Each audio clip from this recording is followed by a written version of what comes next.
The heavy oak doors of the conference room at Ellis and Partners click shut, sealing us inside the sleek Manhattan law firm perched high above the financial district. Rebecca rose slowly from her chair at the head of the polished mahogany table, smoothing her black designer dress with calculated grace. Every eye in the room fixed on her as she cleared her throat and spoke with artificial sorrow laced with steel. Before Mr. Ellis continues, there's something important that needs addressing. Marcus and I discussed this at length in his final weeks. Olivia will be cut from the will entirely. No share. No inheritance. Nothing. Marcus wanted his legacy protected for those who truly stood by him. The words landed like a physical blow. My breath caught, heart hammering against my ribs as whispers rippled through the gathered family, cousins, aunts, uncles, all turning to stare at me. Rebecca's gaze met mine across the table, her lips curving into that familiar tight smile that never reached her eyes. I sat frozen, the weight of betrayal pressing down, making the luxurious room feel suffocating. The city skyline glittered indifferently through the floor-to-ceiling windows, indifferent to the family fracture unfolding inside. How had we arrived at this moment? It started years earlier, when my father Marcus Grant was still the towering figure of Pinnacle Capital, the investment firm he had built from a small startup in a cramped Brooklyn office into a powerhouse managing billions. At 34, I had carved my own path far from New York and Denver, where my digital marketing agency Summit Strategies had grown from a solo venture into a respected firm with 18 employees and steady seven-figure revenue. I specialized in helping sustainable tech startups tell their stories, a niche that brought quiet satisfaction and financial independence I rarely discussed. Dad's divorce from my mother 15 years ago had been painful but civil. He remarried Rebecca 7 years ago. She was 16 years his junior. Polished and ambitious, arriving with no children but quickly giving birth to my half-brother Mason. At first, I welcomed the idea of a blended family. During visits, I'd bring gifts for Mason, play with him on the sprawling lawn of Dad's Westchester estate, and make polite conversation with Rebecca about her charity galas and social circles. She seemed attentive, asking about my work in Denver with a smile that felt genuine enough. But cracks appeared gradually, like hairline fractures in fine china. During one Thanksgiving at the estate, as we sat around the long dining table with views of the Hudson, Rebecca mentioned casually, Marcus and I have been thinking about Pinnacle's future. Mason shows such promise already. He'll carry the Grant name forward properly one day. Her tone was light, but the implication stung. I set down my fork. Dad always said there'd be room for me if I wanted to contribute, even from afar. Rebecca's smile thinned. Be realistic, Olivia. You've built your little agency out west. Pinnacle needs full commitment here. Marketing is charming, but it's not legacy building. Those conversations multiplied. Dad would shift uncomfortably, offering vague support for my independence, but never pushing back firmly. I understood his reluctance. He had found companionship after years of loneliness, and Mason represented the son he had longed for. Still, the subtle digs accumulated, dismissive comments about my hobby, career at family gatherings, suggestions that my choices showed a lack of family loyalty.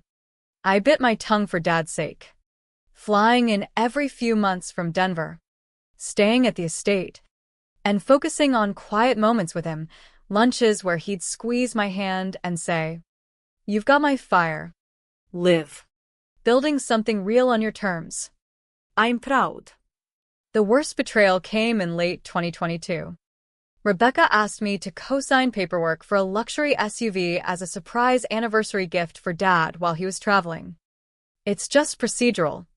Family helping family, she assured me over the phone. Trusting her, I signed.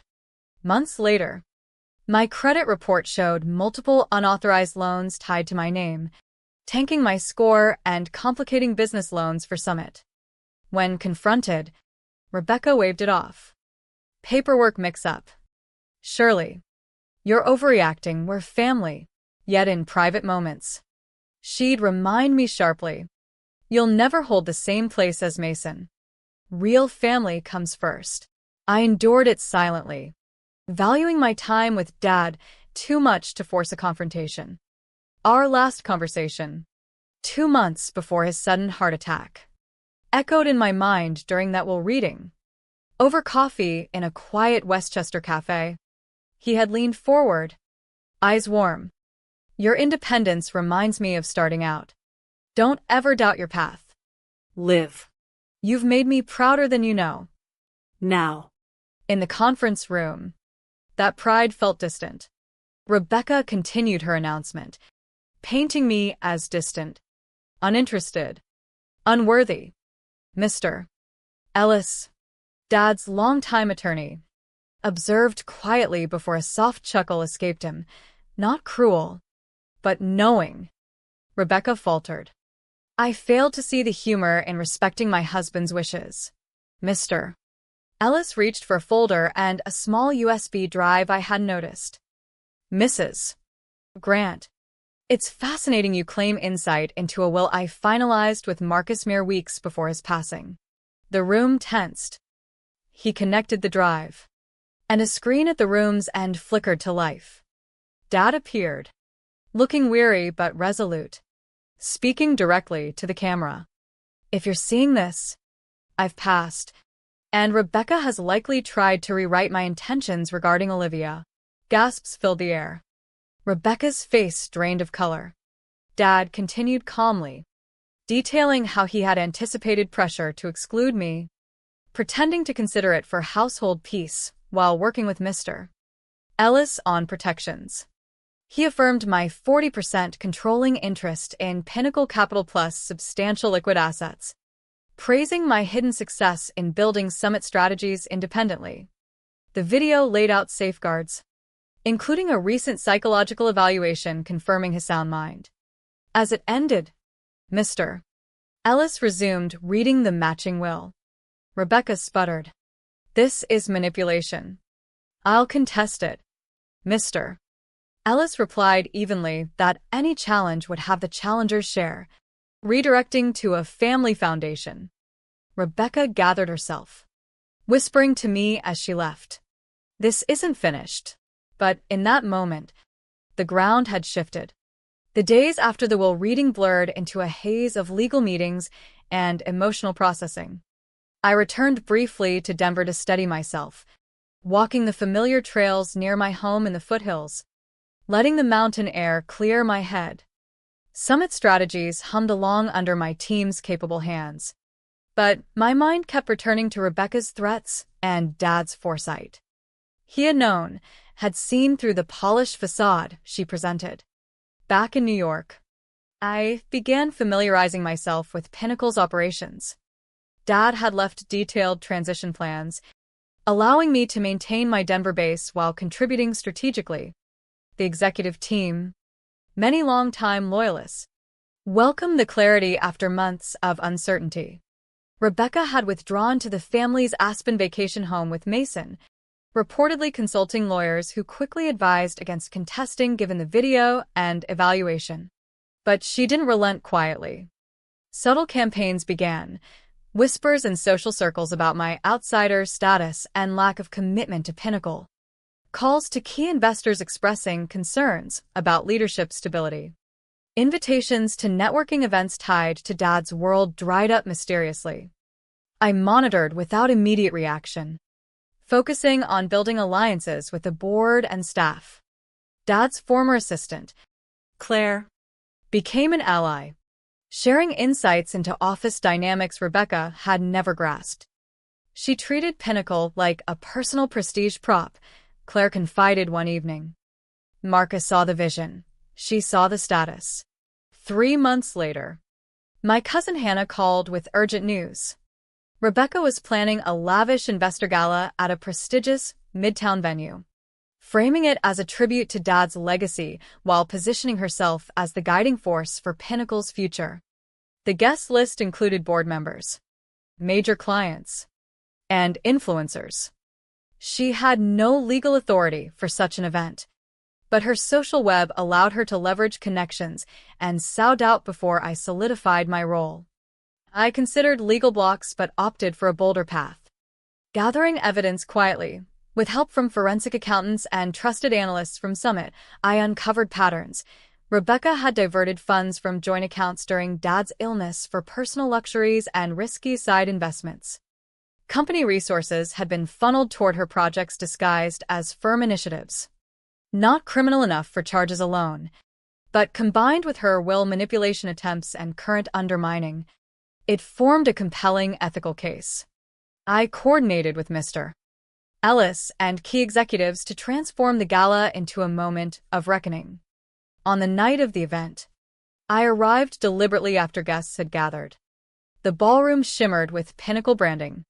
Photos of Dad's career lining the walls. Rebecca held court near the stage. Charm on display. Mason standing awkwardly nearby in an ill-fitting suit. She had told attendees I was too occupied with my Western venture to attend. As she began her speech, weaving a narrative of herself as Dad's true partner and Mason as the heir, I stepped forward. "We've heard enough narrative for one evening," I said clearly. Ascending the stage, the crowd murmured. Rebecca recovered with a hardened smile. "Olivia, what a surprise.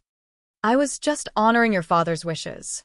I addressed the room directly, confirming my legal controlling role per the will and video.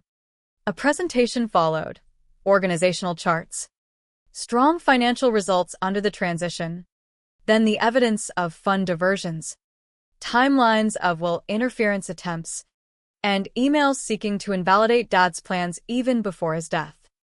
Gasps spread as the facts unfolded. Rebecca's composure cracked. She shouted about slander and family matters. Security maintained calm presence. Mason spoke up unexpectedly from the side, voice breaking. "Mom, stop." The room fell silent as the boy, tears streaming, witnessed the exposure. I hadn't planned his intervention, and it pierced my resolve. He was collateral in adult games. I softened my tone, stating boundaries. Rebecca would receive exactly Dad's intended share. No more. Mason's trust remained intact. Manipulations ended tonight. Mr. Ellis presented formal notices of potential legal action if interference continued. The gala dissolved in shock. Guests offered support. Rebecca's social facade crumbled. In the weeks following the gala, the fallout rippled through New York's financial and social scenes. Rebecca retreated further to Aspen, her invitations evaporating as allies distanced themselves. Pinnacle stabilized under clear leadership. My Denver-Chicago commute, Denver-New York rhythm, became routine as I opened a satellite office for Summit to ease the balance. 6 weeks later, Aunt Caroline called. Mason wanted to meet, staying with her temporarily while Rebecca traveled. I flew in, finding the familiar family home comforting. Mason sat quietly by the window, looking both young and burdened. "I'm sorry for how it happened," I said, sitting across from him. "Not for defending Dad's wishes, but for the pain it caused you."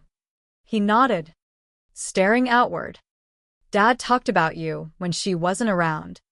Said you built everything yourself. That I should learn that." My throat tightened. Dad had followed my progress more closely than I realized. Mason asked directly if Rebecca had tried to erase Dad's plans for me. Honesty felt necessary. Yes. And safeguards had been essential. Our talk navigated loyalties carefully. By departure, a tentative bridge formed, not deep yet, but possible. Mason's trust fund and future options at Pinnacle remained secure. Our sibling tie endured beyond adult conflicts. Over subsequent months, routines solidified. Summit expanded. Pinnacle thrived with fresh perspectives. Rebecca appeared minimally at required events. Her influence nullified. Eason, no. Mason split breaks between Aspen and family. joining occasional dinners with me. A year after Dad's passing, I visited his grave on a crisp autumn afternoon, laying flowers and reflecting aloud. He had anticipated the threats, prepared meticulously. I wished for earlier confrontation, but respected his peace-seeking nature. His true gift was courage to claim one's truth decisively. As I left, James, a financial strategist aiding integration, waited respectfully. Our walk sparked easy conversation about futures. The path ahead honored Dad's legacy while forging my own, 2 successful ventures. Family redefined. Lessons lingered. Secrets protect yet harm. Family transcends blood. Truth surfaces. Justice demands action when silence enables harm. Inheritance's greatest value? The resolve to stand unyielded. Rebecca's final whispered threat at the gala echoed, but events proved her wrong. Social capital evaporated, brand as devoted widow tarnished. I channeled energy into leadership, balancing worlds. Mason's gradual openness brought cautious hope. He began questioning narratives, seeking his own path. Dad's legacy lived in the courage he instilled, not vengeance, but clarity. No one could diminish what was rightfully claimed through truth. The autumn leaves turned golden as I stood once more at the grave. Wind whispering through trees. Dad's safeguards had worked. Justice prevailed without unnecessary destruction. Mason and I built a real sibling bond over time. Dinners, shared stories, mutual respect emerging. Rebecca lived quietly, diminished but provided for per Dad's will. The question lingered, at what cost does family peace come when truth is sacrificed? Dad taught patience, but life demanded resolve. His final gift was that clarity. No one could take the courage to stand for what's right.